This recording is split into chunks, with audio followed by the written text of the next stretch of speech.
ये एम्स की तरफ से जो प्रेस रिलीज है वो हम आपको दिखा रहे हैं, जिसमें ये बताया गया है कि प्रधानमंत्री नरेंद्र मोदी का 92 वर्ष की आयु में पूर्व प्रधानमंत्री मनमोहन सिंह का 92 वर्ष की आयु में निधन हुआ है।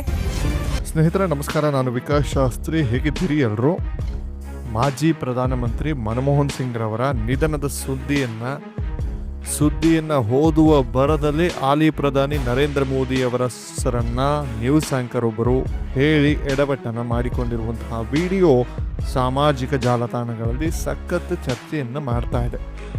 ಆಜ್ ತಕ್ ಸುದ್ದಿವಾಹಿನಿಯ ಮಹಿಳಾ ನ್ಯೂಸ್ ಆಂಕರ್ ಗುರುವಾರ ರಾತ್ರಿ ಅಂದರೆ ಡಿಸೆಂಬರ್ 26ರಂದು ಮಾಜಿ ಪ್ರಧಾನಮಂತ್ರಿ ಮನಮೋಹನ್ ಸಿಂಗ್ ರವರ ವಿಧಿವಶದ ಸುದ್ದಿಯನ್ನು ಬ್ರೇಕ್ ಮಾಡುವ ಬರದಲ್ಲಿ ಹಾಲಿ ಪ್ರಧಾನಿ ನರೇಂದ್ರ ಮೋದಿಯವರ ಹೆಸರನ್ನು ಹೇಳಿರುವ ಒಂದು ವಿಡಿಯೋ ಇದೆಯಲ್ಲ, ಇದು ಸಾಕಷ್ಟು ಸುದ್ದಿಯನ್ನು ಮಾಡ್ತಾ ಇದೆ. ಆ ಸುದ್ದಿಯಲ್ಲಿ ಏನಿದೆ ಅನ್ನೋದನ್ನು ನಾನು ನಿಮ್ಗೆ ಹೇಳ್ಬಿಡ್ತೀನಿ ನೋಡಿ. ಇದು ಏಮ್ಸ್ ದಿಲ್ಲಿ ಆಸ್ಪತ್ರೆಯ ಪತ್ರಿಕಾ ಪ್ರಕಟಣೆ ನಾವು ತೋರಿಸ್ತಾ ಇದ್ದೇವೆ. ಇದರಲ್ಲಿ ಪ್ರಧಾನಮಂತ್ರಿ ನರೇಂದ್ರ ಮೋದಿಯವರು 92 ವರ್ಷದಲ್ಲಿ ಅಂತ ಹೇಳುತ್ತದೆ.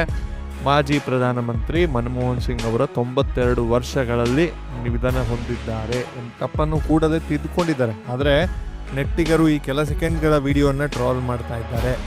ಚಾನೆಲ್ಗಳು ಅವರ ಅಧಿಕಾರದಲ್ಲಿರುವ ಕೇಂದ್ರ ಸರ್ಕಾರದ ವಿರುದ್ಧ ಗುಲಾಮಗಿರಿ ತೋರಿಸ್ತಾ ಇದೆ ಅಂತ ಕೆಲವರು ಅಪಹಾಸ್ಯ ಮಾಡ್ತಿದ್ದಾರೆ. ಚಾನೆಲ್ ಧೂಮಪಾನ ಮಾಡ್ತಾ ಇವೆ, ಚಾನೆಲ್ ನಶೆಯಲ್ಲಿ ತೇಲ್ತಾ ಇದೆ ಅಂತ ತಮಾಷೆಗಾಗಿ ಕೆಲವರು ಕಮೆಂಟ್ ಮಾಡ್ತಾ ಇದ್ದಾರೆ. ಇನ್ನು ಕೆಲವರು ಚಾನೆಲ್ ಅವರಿಗೆ ಚೀಮಾರಿಯನ್ನು ಕೂಡ ಹಾಕಿದ್ದಾರೆ. ನಿರೂಪಕಿ ಹೇಳಿದ ತಪ್ಪನ್ನು ವಿವಿಧ ವಿಡಿಯೋಗಳನ್ನು ಹಾಕಿ ಟ್ರಾಲ್ ಮಾಡಲಾಗುತ್ತಿದೆ. ಈ ವಿಡಿಯೋ ಸೋಷಿಯಲ್ ಮೀಡಿಯಾದಲ್ಲಿ ಸಖತ್ತು ವೈರಲ್ ಆಗ್ತಾ ಇದೆ.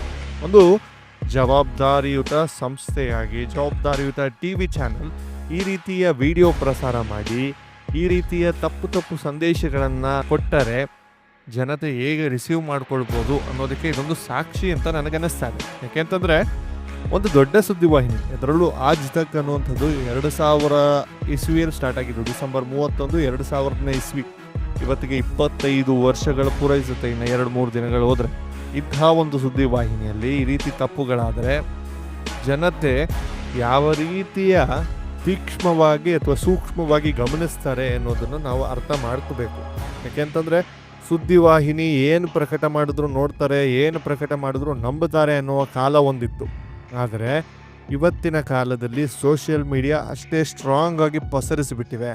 ಇಂತಹ ಸಂದರ್ಭದಲ್ಲಿ ಈ ರೀತಿ ಸುದ್ದಿಗಳಾದಾಗ ಯಾವ ರೀತಿ ಜನ ವರ್ತಿಸಬೇಕು ಅಂತ ಒಂದು ಪಾಠವನ್ನು ಕಲಿಸಿದ್ದಾರೆ ಅಂತ ನನಗನ್ಸುತ್ತೆ. ಸುದ್ದಿ ಮಾಧ್ಯಮದ ಜವಾಬ್ದಾರಿಯನ್ನು ಯಾವ ರೀತಿ ಉಪಯೋಗಿಸ್ಕೊಳ್ತಾ ಇದ್ದಾರೆ ಅಂತಂದರೆ, ಸುದ್ದಿ ಮಾಧ್ಯಮಗಳು ಇವತ್ತು ಕಾಂಪಿಟೇಷನ್ ಆಗಿ ಓಡಕ್ಕೆ ತಯಾರಾಗಿದೆ. ನಮ್ಮಲ್ಲಿ ಮೊದಲು ಬ್ರೇಕ್ ಆಗಬೇಕು ಅನ್ನೋ ಒಂದು ಭರದಲ್ಲಿ ಹಾಲಿ ಪ್ರಧಾನಮಂತ್ರಿ ನರೇಂದ್ರ ಮೋದಿ ಅವರು ಸತ್ತೋದ್ರು ಅನ್ನುವಂತಹ ರೀತಿಯ ಸುದ್ದಿಯನ್ನು ಕೊಟ್ಟರೆ ಸಮಾಜ ಹೇಗಿದನ್ನು ಅಕ್ಸೆಪ್ಟ್ ಮಾಡಿಕೊಳ್ಳುತ್ತೆ ಅನ್ನುವ ಒಂದು ಯೋಚನೆಯನ್ನು ಕೂಡ ಸುದ್ದಿ ಮಾಧ್ಯಮದ ಎಡಿಟರ್ಗಳಾಗಲಿ, ಪತ್ರಕರ್ತರಾಗಲಿ, ಅಲ್ಲಿ ಕೆಲಸ ಮಾಡುವಂತಹ ಆ್ಯಂಕರ್ಗಳಾಗಲಿ ತಲೆಯಲ್ಲಿ ಇಟ್ಕೊಳ್ಬೇಕು. ಯಾಕೆಂತಂದರೆ ನಾವು ಓದ್ತಾ ಇರುವಂಥದ್ದನ್ನು ಸಾವಿರಾರು ಜನ ಅಲ್ಲ, ಲಕ್ಷಾಂತರ ಜನ ಅಲ್ಲ, ಕೋಟ್ಯಾಂತರ ಜನಗಳನ್ನು ನೋಡ್ತಾ ಇರ್ತಾರೆ. ಯಾಕೆಂತಂದರೆ ಇವತ್ತಿನ ಆಜ್ ತಕ್ ಏನಿದೆ ತುಂಬ ದೊಡ್ಡ ಒಂದು ವ್ಯೂವರ್ ಬೇಸ್ ಇಟ್ಕೊಂಡಿರುವಂತಹ ಕಂಪನಿ. ಆ ಕಂಪನಿಯಲ್ಲಿ ಈ ರೀತಿ ಆದರೆ ಏನನ್ಸುತ್ತೆ ಅನ್ನೋದನ್ನು ಕೂಡ ನೀವು ಕೆಳಗಡೆ ಕಮೆಂಟಲ್ಲಿ ಬರೀರಿ. ಇದೇ ರೀತಿ ಇನ್ನಷ್ಟು ಸುದ್ದಿಗಳನ್ನು ನಾನು ನಿಮಗೆ ತಲುಪಿಸುವಂತಹ ಕೆಲಸವನ್ನು ಮಾಡ್ತೇನೆ. ಇನ್ನಷ್ಟು ಹೆಚ್ಚಿನ ಸುದ್ದಿಗಳಿಗೆ, ವಿಶ್ಲೇಷಣೆಗಳಿಗಾಗಿ ನೋಡ್ತಾ ಇರಿ, ಲೈಕ್ ಮಾಡಿ, ಶೇರ್ ಮಾಡಿ, ಸಬ್ಸ್ಕ್ರೈಬ್ ಮಾಡಿ. ನಾನು ವಿಕಾಸ್ ಶಾಸ್ತ್ರಿ, ನಿಮ್ಮ ಧ್ವನಿ. ನಮಸ್ಕಾರ.